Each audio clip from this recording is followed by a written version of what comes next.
Hey, it's Michael, and welcome to another podcast episode. Before I get into today's episode, we wanted to make an offer to you. If you go to Marketing Saves the World, marketingsavestheworld.com or firmsconsulting.com, you will see a pop-up or you'll see a place to add in your email address, or you can register on the Firms Consulting website. If you register onto that website, you get put into an exclusive list. And what you get in that exclusive list is samples of the content we have available to FC insiders. For example, you could get a sample episode of Competitive Strategy with Kevin Coyne. Kevin Coyne is an ex-McKinsey partner, former worldwide head of strategy, and he had served something like over 25 CEOs on a personal level on a one-to-one basis over his career. Kevin also has a program called How to Become a McKinsey Partner. It's the first time ever a McKinsey partner has gone on record talking about what is actually required to become a partner, and you'll find it's very different from what you think is required.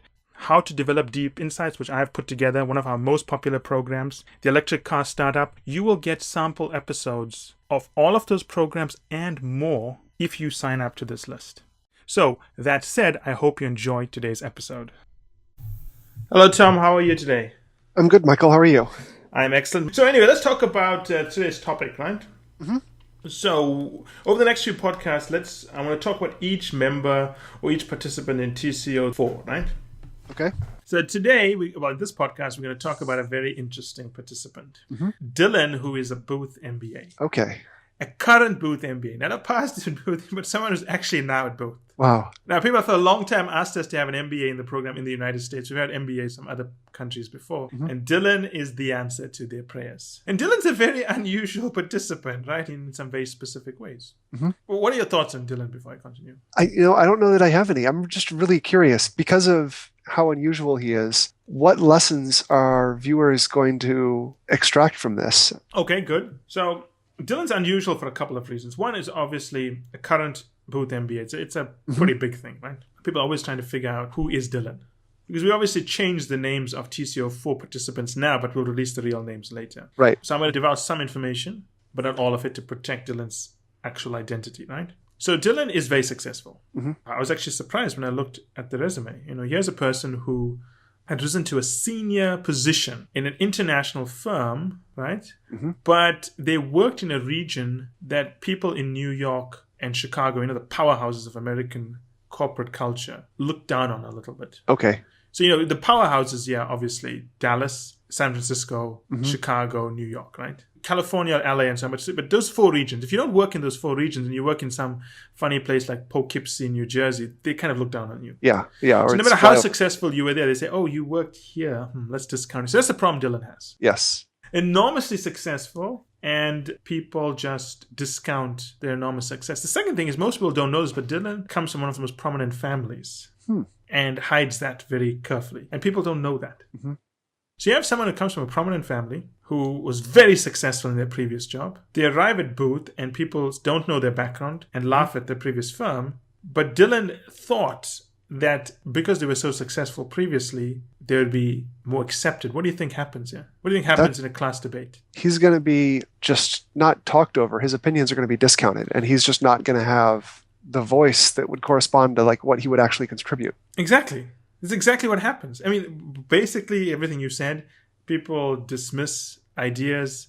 They dismiss concepts. They don't want to listen. They talk over. And this is a person who's actually been very successful. Is used to getting respect. And not because of family or anything, just because they were successful. They come to Booth. The colleagues just look down on them and don't even want to pay them any attention. And second, because of, the previous firms they've worked at and so on, they get interviews in many firms, but they don't close any of them at the elite firms. Mm-hmm. So this obviously takes a toll on confidence and so on, right? Yeah, that's got to be huge. So what happens to Dylan? Well, Dylan starts believing that maybe there is no success here. Maybe it's just luck. Yeah, or even if it's success, it's not good enough success. It's not the right kind. It's not worth as much. And that's really the problem I had with Dylan. I mean, I think Dylan wrote to us as kind of a Hail Mary pass. I'm not sure what was happening. When I looked at Dylan's resume, I thought, whoa, this is an amazing resume, right? Mm-hmm. I mean, wow, this is a really good resume. I can't believe you have a resume like this. Mm-hmm. And you seem to be so disappointed with what happened. So I looked at the resume. I was very impressed with it. I then spoke to Dylan, and I was actually very impressed with the mannerisms, behavior, body language, and so on. Mm-hmm. And then I can very quickly see why they were not having much success.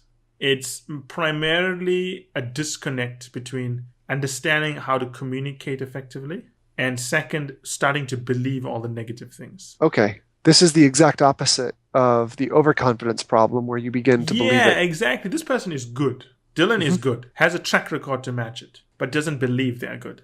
They've stopped Mhm. believing it. They came in believing they're successful, but then they just couldn't get any of the respect or whatever they were looking for, and they've now started to maybe believe it's true. Maybe what people are saying are right. Yeah, you begin to internalize what you hear around you. And that's a really subtle effect. It sneaks in without you really maybe even knowing it's happening. It's also cultural things. If you come from the sort of Appalachian Mountains and that's where you grew up, and Mhm. your the way you interact with people are going to be very different. I experienced that myself moving up from the south of America up to New England. There's a cultural disconnect there, and you get judged very quickly. When I tell people, oh, well, I moved up from the south, and they go, oh, well, we're glad you escaped that. But you see, you could be the smartest person in the world, but they judge you just for where you came from. Yeah. They don't care that you were smart. Oh, you escaped the South. It's very bad. By default, there must be some bad elements that stuck to you. And that's a big part of what Dylan is dealing with. Yep. It's not as if they're being judged to be weak. They're not even being given an opportunity to be fairly judged. And a lot of what we are doing with Dylan is not confidence building. That has a very negative connotation. It's about allowing them to use their natural skills to realize that they're pretty good at what they're doing. Yeah, that's the one where someone doesn't need confidence. You just sort of show them, they go to help them realize what they're capable of. Exactly. Just when we don't build confidence, build their skills. Yeah. And do it in a way whereby you don't have to untrain them too much. Because if you start untraining them everything they know, you reinforce the concept they're not good enough. Yes. And you actually want to minimize that. You want to carefully minimize that, right? So, you notice when I give feedback to Dylan, sometimes I want to give negative feedback on certain things, but I choose not to.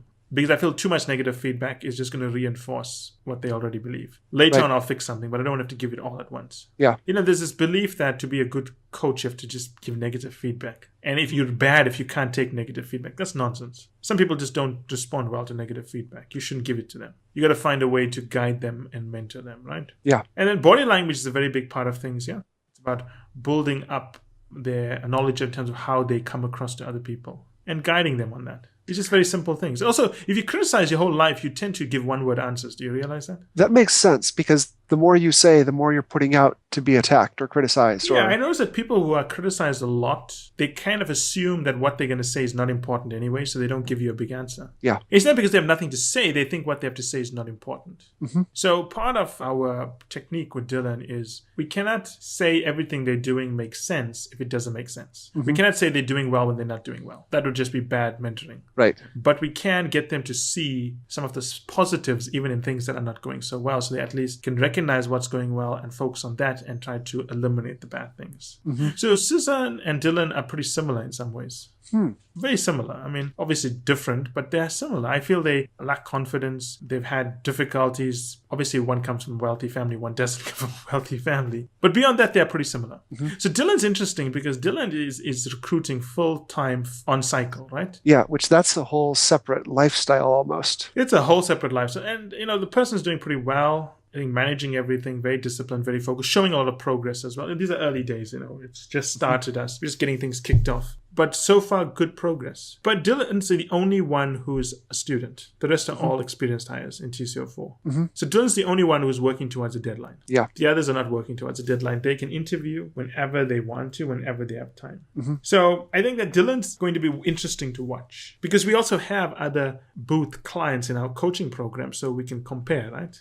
We can compare and contrast how Dylan's doing versus someone else in the program. But what will be interesting for members is to see how Dylan performs in real time. That's going to be fascinating because that on-cycle recruiting is just so scheduled and it's very fast-paced. Exactly. It's very difficult, I would say. I mean, I think it's going to be tough. I'm convinced that we could get Dylan in. The question is, can we get Dylan in by September? That's a different question. That's a harder one to answer. And we were going to try our best, obviously. And hopefully everything works. But I think it's going to be interesting because of the unique challenges and the unique background. I think it's always, when you go to any organization, school or somewhere, you always get a group of people that dominate. And then there's a lot of other people who feel bad because they're not part of that group. And it affects their confidence, affects everything. Yes. It's not as if the group that dominates are bad. They could just be popular, right? They could just be very smart and you feel kind of left out. Even if you are very good, the dynamics of the group structure means you can't be your best. Yeah, that's just how humans and groups of humans work. Now, our job with Dylan is to find a way to punch through that, to change the social structure in an interview so it doesn't mimic the social structure at Booth, where Dylan's not able to show their best abilities. That's a tough one to do. Yeah, that's very interesting because I feel like many people think that their time in an MBA program, they're learning and they're practicing what they want to do when they're in the interviews. But with Dylan, they're almost two separate environments. Yeah, I mean, it comes down to whether Dylan's often going to listen to us and actually can implement the recommendations. Some of it are being implemented, some of it is not being implemented.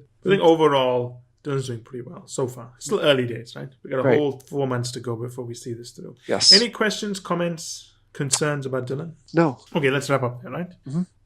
And that's it for today's episode. I hope you enjoyed it as much as I enjoyed doing the episode. Finally, I want you to remember that the only way to get access to our special offers, the only way to get our special pricing, and the only way to get samples of our insider content is to join the list on marketingsavestheworld.com or firmsconsulting.com. So if you want to get a sneak peek of things, test it out, see what's in there, this is the place to go. And finally, I want to thank you again for making us one of the largest podcast channels around the world for careers and for the 2 million downloads and counting.